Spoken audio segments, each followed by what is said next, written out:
نبی رحمت صلی اللہ تعالی علیہ وسلم کی تشریف آوری سے پہلے ہزارہا مسائل تھے۔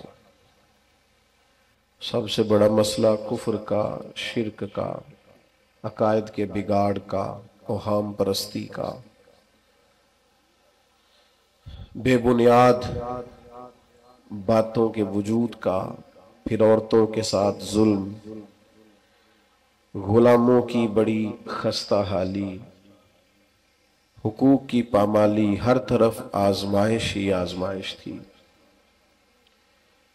اور صدیاں بیت گئی تھیں، آسمان کا زمین سے رابطہ نہیں ہوا تھا۔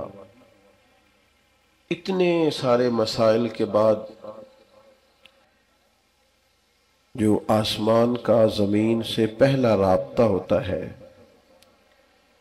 اور جو پہلی وحی نازل ہوتی ہے، اس کو ذرا سمجھیے گا۔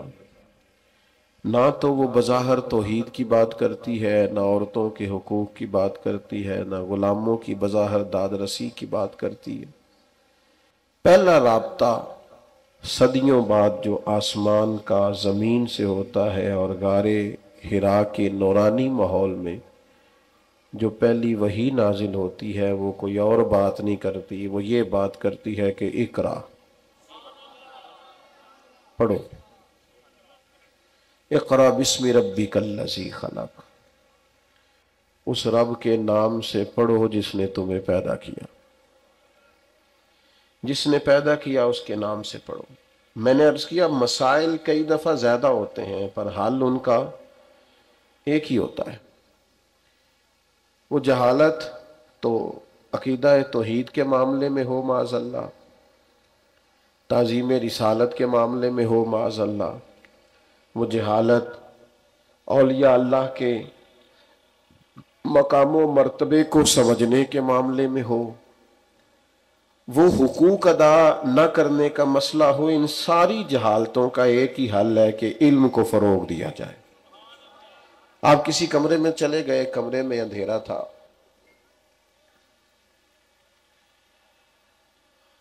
آپ جب اس کمرے میں داخل ہوئے تو آپ نے محسوس کیا کہ اس میں بہت سارے موذی جانور جمع ہو گئے، بچھو بھی ہے، چھپکلی بھی ہے، سانپ بھی ہے، کھٹمل بھی ہے، ڈھیر سارے جانور اس میں جمع ہیں۔ تو اگر آپ اندھیرے کے بیچ رہ کے ان سارے جانوروں کو پکڑنا چاہیں یا مارنا چاہیں تو نہیں پکڑ سکتے۔ ہو سکتا ہے کہ کوئی جانور آپ کو تکلیف دے، جانور بہت سارے ہیں، کمرے کے اندر مسائل بہت زیادہ ہیں، لیکن ان کا حل ایک ہے کہ آپ کمرے میں اجالا کر دیں، آپ ٹیوب لائٹ روشن کریں، صحیح، آپ کو بہت سارے جانور تو ویسے ہی بھاگتے ہوئے نظر آئیں گے، دوڑ جائیں گے، وہ نکل جائیں گے۔ آپ کو پتہ ہے ظالم وڈیرا اور جاہل پیر یہ اپنے ہاں ادارہ نہیں بننے دیتے، اس لیے کہ ظالم وڈیرا بھی سمجھتا ہے کہ اگر غریبوں کے بچے تعلیم پا گئے تو میرے جانوروں کو چارہ کون ڈالے گا، اور جاہل پیر بھی اپنے آستانے پر ادارہ نہیں بننے دیتا، اسے بھی پتا ہوتا ہے کہ اگر یہ لوگ تعلیم پا گئے تو پھر میرے ہاتھ پر بیعت نہیں ہوں گے، انہیں سمجھ آ جائے گی۔ بہت سارے لوگ جہالت کے اس لیے سپورٹر ہوتے ہیں کہ ان کا کام ہی اندھیرے میں چلتا ہے۔ اب کو مجھ سے ناراض نہ ہو جائے تو مجھے یہ جملہ کہہ لینے دیں کہ ڈاکوؤں کو اندھیرا پسند ہی بڑا ہوتا ہے، انہوں نے لوٹنا ہوتا ہے تو انہیں اندھیرا بڑا پسند ہوتا ہے۔ اور میرے امام کا آج عرس بھی ہے، وہ کہتے ہیں سونا جنگل رات اندھیری، چھائی بدلی کالی ہے۔ سونا جنگل، اچھا میں اب آپ سے یہ تو نہیں کہتا کہ آپ سارے شعری ذوق پیدا کریں، لیکن ترتیب تو ملاحظہ کریں نا کتنی خوبصورت ہے۔ سونا جنگل، رات اندھیری اور چھائی بدلی، یعنی ایک تو حالات ٹھیک نہیں، ایک جنگل سونا ہے، سونا جنگل، رات اندھیری اور چھائی بدلی، اللہ کرے آپ کو نہ سمجھ آئے۔ ایک تو حالات ٹھیک نہیں، یہ پہلے مصرے کا مطلب ہے، اور دوسرے کا مطلب یہ ہے کہ ایک تو حالات ٹھیک نہیں، اوپر سے جن کو کنجی دی ہے وہ چور ہے۔ ایک حالات ٹھیک نہیں، یعنی سونا جنگل، رات اندھیری، چھائی بدلی، سونے والوں جاگتے رہنا، چوروں کی رکھوالی ہے۔ ایک تو حالات ٹھیک نہیں، اوپر سے رکھوالی چوروں کی ہے، اور یہ جو سونا ہے نا، ایک تو وہ والا سونا ہے نا جو نیند آنے پہ سونا ہے، اور ایک وہ والا سونا ہے جو قیمتی بڑا ہوتا ہے۔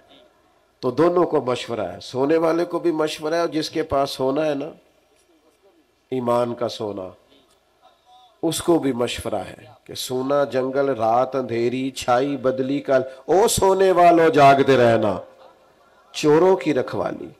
فروغ علم، میں بڑی درد دل کے ساتھ ایک بات کروں گا،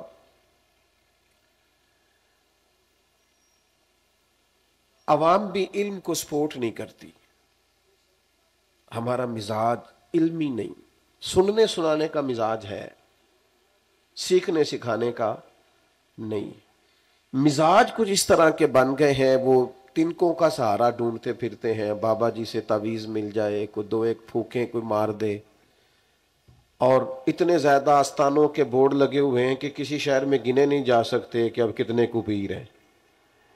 لیکن فروغ علم میں کردار کیا ہے، کتاب و سنت کی ترویج میں ان لوگوں کا کتنا کو جد و جہد کا حصہ ہے، کام نہیں کرتے علم کو۔ آپ کی آنے والی ساری نسلیں تبھی بچیں گی جب وہ علم کے زیور سے آراستہ ہوں گی۔ اگر ہم سپورٹ کرنے لگ جاتے نا علم کو، حالات کچھ اور ہوتے۔ اپنے بچوں کو مزاج، اور پھر ہمارے ہاں تو باقاعدہ پراپوگنڈا کیا جاتا ہے، وہ پڑھ لکھ کے کیڑا نوکری ملنی۔ وہ خدا کے بندے، پڑھنا لکھنا نوکر بننے کے لیے؟ پڑھنے لکھ کے تو بندہ شہنشاہ بن جاتا ہے۔ آپ پڑھ لکھ کے نوکری کرنی ہے، پڑھ لکھ کے بادشاہی کریں گے، نوکری کیوں کرنی ہے؟ تو کوئی اس لیے پڑھنا لکھنا ہے۔ میں چند ایسے کسانوں کو جانتا ہوں جو پڑھے لکھے ہیں تھوڑے سے، لیکن انہوں نے زمین کا سینہ چیر کے اس طرح کا رنگ بدلا ہے، انہیں سمجھ آ گئی ہے کہ اصل یہ کام کس طرح کرنا ہے۔ آپ جب تعلیم کے ساتھ جڑیں گے، علم کے ساتھ وابستہ ہوں گے، جب آپ کسی چیز کو پڑھیں گے، اذان ہو رہی ہے تو فیض کے ذریعے بھی تو انسان، چلے آپ یوں سمجھ لیں جسے فیض ہونا اس کی توجہ علم کی طرف چلی جاتی، اس کا ذوق علمی بن جاتا ہے۔ آپ کیا سمجھتے ہیں قرآن و حدیث پڑھنے پڑھانے سے انسان کتنا کو فیض یاب ہوتا ہے جو سارا دن ہی مدینے والے محبوب کی باتیں کرے؟ اس پر کتنا کو وہ رنگ چڑھتا ہے، کتنی کو وہ خصوصیت چڑھتی ہے۔ وہ کبھی قرآن مجید کی آیات کی تفسیر کر رہا، کبھی احادیث مبارکہ کی شرح کر رہا، کبھی وہ تطبیق پیدا کر رہا، کبھی وہ اس سے مسائل اخذ کر رہا، کبھی وہ کسی طرح سے کسی چیز کو سمجھا رہا۔ علم کا ذوق ہو، میں آپ کی خدمت میں عرض کروں گا، تھوڑی تھوڑی نا طبیعت بنائیں، آپ سیکھنا شروع کریں۔ یہ بڑا خوبصورت کام ہے، بندے کو شوق لگ نہیں جاتا، یہ شوق لگائیں پڑھنے پڑھانے کا۔ اعلیٰ حضرت رحمت اللہ علیہ سے جب کسی نے پوچھا کہ علم کے ذرائع کیا ہے، تو فاضل بریلوی رحمت اللہ علیہ نے فرمایا باقاعدہ کسی عالم کے پاس بیٹھنے سے بھی علم آتا ہے، افواہ رجال سے بھی علم آتا ہے، صحبت علماء سے بھی علم آتا ہے۔ آپ آئیں جائیں بیٹھیں، مسائل پوچھیں، کچھ وقت گزاریں۔ میں نے بہت سارے ایسے لوگ دیکھے ہیں جو علماء کی صحبت میں رہتے ہیں، بڑی سنجیدہ گفتگو کرنے لگتے ہیں، ان کو چیزوں کی سمجھ آنے لگ جاتی ہے، چیزوں پر غور کرنے لگ جاتے۔ تھوڑا تھوڑا ذوق بنائیں۔ اگر آپ بالغ ہو گئے تو مسائل نماز کو سیکھیں۔ اچھا آپ یقین کریں، ہر کام کا ایک ذائقہ ہوتا ہے، یہ مسائل سیکھنے کا بھی ایک ذائقہ ہے۔ یہ آپ کبھی پیدا تو کریں، آپ کو مزہ آئے گا، یہ بڑا لطف ہے۔ ہم نے دیکھا ہے لوگ ایک دوسرے کو سوال بھیجتے ہیں، مسئلہ پوچھتے ہیں، کہتے ہیں جناب اس پہ یہ رائے بھی ہے، اس پر فلاں امام کا یہ قول بھی ہے۔ یہ بھی ایک مزیدار کام ہے، اس سے بڑا لطف آتا ہے۔ مسائل نماز سیکھیں، آپ حقوق العباد کا علم سیکھیں۔ یہاں علماء بیٹھے ہیں، میں حوالہ بھی کیا پیش کروں، حضور علیہ السلام نے فرمایا انصاب کا علم بھی سیکھو، رشتوں کا علم سیکھو، تمہیں صلہ رحمی کرنے میں آسانی ہو۔ ہمیں چیزوں کو سیکھنا چاہیے غور۔ میں بڑی ذمہ داری سے کہا کرتا ہوں، پھر عرض کرتا ہوں، اگر ساری عوام کو پتہ چل جائے نا شادی سے پہلے کہ 3 طلاقیں اکٹھی دینے سے طلاق واقع ہو جاتی ہے، پر سارے بچوں کو رٹایا جائے شادی سے پہلے، بہت سارے گھر ٹوٹنے سے بچیں۔ لیکن ہم کیا کریں، ہم نے یہاں بھی رٹے رٹائے موضوع بیان کرنے ہوتے ہیں، یہاں بھی مہینے کے حساب سے جمعہ ہوتا ہے، لوگ اس طرف تو آتے نہیں کہ قوم کو باشعور کیا جائے، مسائل سیکھیں۔ آپ شادی سے پہلے اگر میاں بیوی کے حقوق بچوں کو سکھانے میں کامیاب ہو جائے جو کتاب و سنت میں آپ کو بڑے وثوق سے کہہ سکتا ہوں کہ گھروں کی ڈھیر ساری لڑائیاں ختم ہو، شعور بیدار ہو کہ میرے ذمہ تو یہ ڈیوٹی ہے۔ ہم سیکھتے نہیں، ہم نے نا مطلب صاحب کہتے ہیں میری دکان پہ میری فیکٹری پہ آ کے نا ذرا بچوں سے قرآن مجید پڑھا دے۔ میرا خیال ہے وہ اس لیے پڑھواتے ہوں گے کہ پہلے ذرا تلاوت کرائیں، کیونکہ میں نے فیکٹری قرآن کے حکم کے مطابق چلانی، اس لیے کراتے ہیں تلاوت۔ کیوں کرواتے ہیں؟ اچھا مجھے بتاؤ، فیکٹری اور دکان شروع سے کرنے سے پہلے قرآن مجید کی تلاوت کرائی جائے، اس سے زیادہ برکت ہوگی، یا فیکٹری چلائی اس طرح جائے، دکان چلائی اس طرح جائے جو قرآن و حدیث میں آیا ہے؟ پتہ ہے اس کی برکت کتنی ہے؟ اس کی برکت بتاؤں؟ عمر بیت گئی حضور کے قدمین شریفین تک پہنچنے کے لیے، اور معراج ہے کسی صوفی کی کہ وہ محبوب کے قدموں تک کوئی درویش پہنچ جائے، پر میرے نبی کریم علیہ السلام نے فرمایا جو سچ بول کے تجارت کرے گا نا اللہ اسے قیامت کے دن نبیوں کے ساتھ جگہ عطا فرمائے گا۔ آپ یہ سیکھیں۔ یہ جو لوگ کہتے ہیں نا میں دنیا داری چھوڑنے لگا ہوں، تو بھئی آپ اگر سچ بول کے تجارت کر رہے ہیں تو یہ تو کام آپ کو حضور کے قدموں تک لے جائے گا، یہ تو روحانی کام ہے۔ آپ کی مجھے ایک دوست کہنے لگے 3 فیکٹری ہیں، 1500 لوگ کام کرتے ہیں، لیکن میں دنیا داری چھوڑنا چاہتا ہوں۔ میں نے کہا مہربانی کریں 2 اور لگائیں، 1500 گھروں کا چولہا جلتا ہے، آپ 2 فیکٹریاں اور لگائیں تاکہ 2500 گھروں کا چولہا جلے۔ آپ لوگوں کو بھکاری نہ بنائیں، کام پہ لگائیں، محنت کی عادت ڈال۔ شعوری زندگی اس شخص کو نصیب ہوتی ہے جس کے پیچھے قرآن و سنت کے علوم کی طاقت ہو۔ مجھے فیض بڑھا ہے جی فلاں بزرگ کا، تو فیض ہے تو پھر تو آپ کا شوق بڑھ جانا چاہیے۔ یہ دیکھیے نا حضرت عبداللہ ابن عباس رضی اللہ تعالیٰ عنہ نے نبی کریم کو وضو کرایا تو حضور خوش ہو گئے، اور خوش ہو کے حضور نے علم کی دعا دی، یا اللہ اسے کتاب و سنت کا علم عطا فرما۔ یعنی خوش ہو کے دعا کیا دی؟ بولنا ہے آپ نے، علم کی دعا دی نبی پاک، اللہ اسے علم دین عطا فرما۔ آپ بات کو سمجھیں، یعنی محبوب جب پورے راضی ہو گئے نا تو حضور کے سینے کا فیض یہ ہے کہ علم کی دعا عطا فرما رہے، پورے خوش ہیں جب جناب رسالت مآب صلی اللہ تعالی علیہ وسلم۔ اور پھر کیا، وہ جس طرح آج کل سارے پیروں کے بچوں کو علم لدنی آ گیا نا، سارے اللہ خیر کرے کہتے ہیں اس کو فیض بڑھا ہے۔ میں نے کہا کمال ہو گئی ہے، سارا فیض آپ کے گھر میں رہنا ہے، باہر تو بالکل نہیں جا سکتا میرا خیال ہے، یہ بھی شہزادہ ہے وہ بھی شہزادہ ہے، کیسے کام چلے؟ حضور نے دعا دی، نبی کریم دعا دے دے تو کمال ہو جاتی، علم لدنی کے دروازے کھل جاتے۔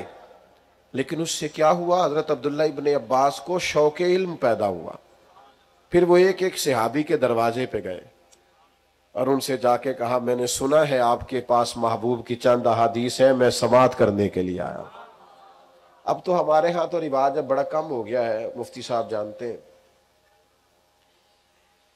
محدثین کی ایک طرز یہ بھی ہوتی تھی کہ وہ کسی کو بزرگ جانتے تھے تو سفر کر کے جاتے تھے اور کہتے تھے میرا دل کرتا ہے میں ایک حدیث آپ سے پڑھ کے نہ تو آپ سے سند لوں، میں شاگرد، یہ شوق ہوتا تھا کہ میں فلاں جگہ سے کچھ سماع کروں، یہ درد ہوتا، اور لوگ اس کے لیے گھومتے تھے، بڑا بڑا زمانہ جاتے تھے۔ آپ نے ناراض نہیں ہونا، ہمارا نا محنت کا ذوق نہیں۔ اب میں نے علماء کی باتیں سب کو تو نہیں نا بتانی، ویسے یہ کہ جو گوگل سے جمعہ تیار کرتا ہے کرتا تو زیادتی ہے نا، اسے چاہیے تو یہی نا کہ کتابیں کھولا کرے،